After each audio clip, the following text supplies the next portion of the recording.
జరుగుతూ ఉంటే పోలీసు యంత్రాంగం ఏమి చేస్తుందని భారత కమ్యూనిస్టు పార్టీ సిపిఐగా సూటిగా ప్రశ్నిస్తూ ఉన్నాం. నెల్లూరు రూరల్ పోలీసులకు అక్కడ జరిగే గంజాయి వ్యాపారం గురించి తెలియదా అని అడుగుతా ఉన్నాం.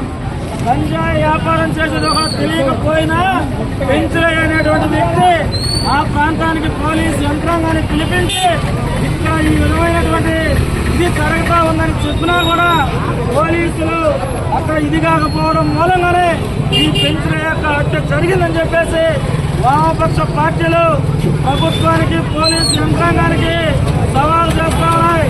ఈ జిల్లా నుంచి ఇప్పటికైనా ఈ గంజాయి ఫ్యాక్టరీ తరిమికొట్టకపోతే ప్రత్యక్షంగా వామపక్ష పార్టీలే ప్రత్యక్ష దాడులకు దిగి ఈ గంజాయి ముఠాని ఈ జిల్లా నుంచి తరిమి కొట్టడానికి కూడా ప్రయత్నం చేస్తామని చెప్పేసి ప్రజలారా, ఒక 35 ఏళ్ల యువకుడు ప్రజల పట్ల పోరాడడానికి హత్య గావించబడడానికి ఈరోజు జిల్లా వ్యాప్తంగా బంద్ జరుగుతూ ఉంది.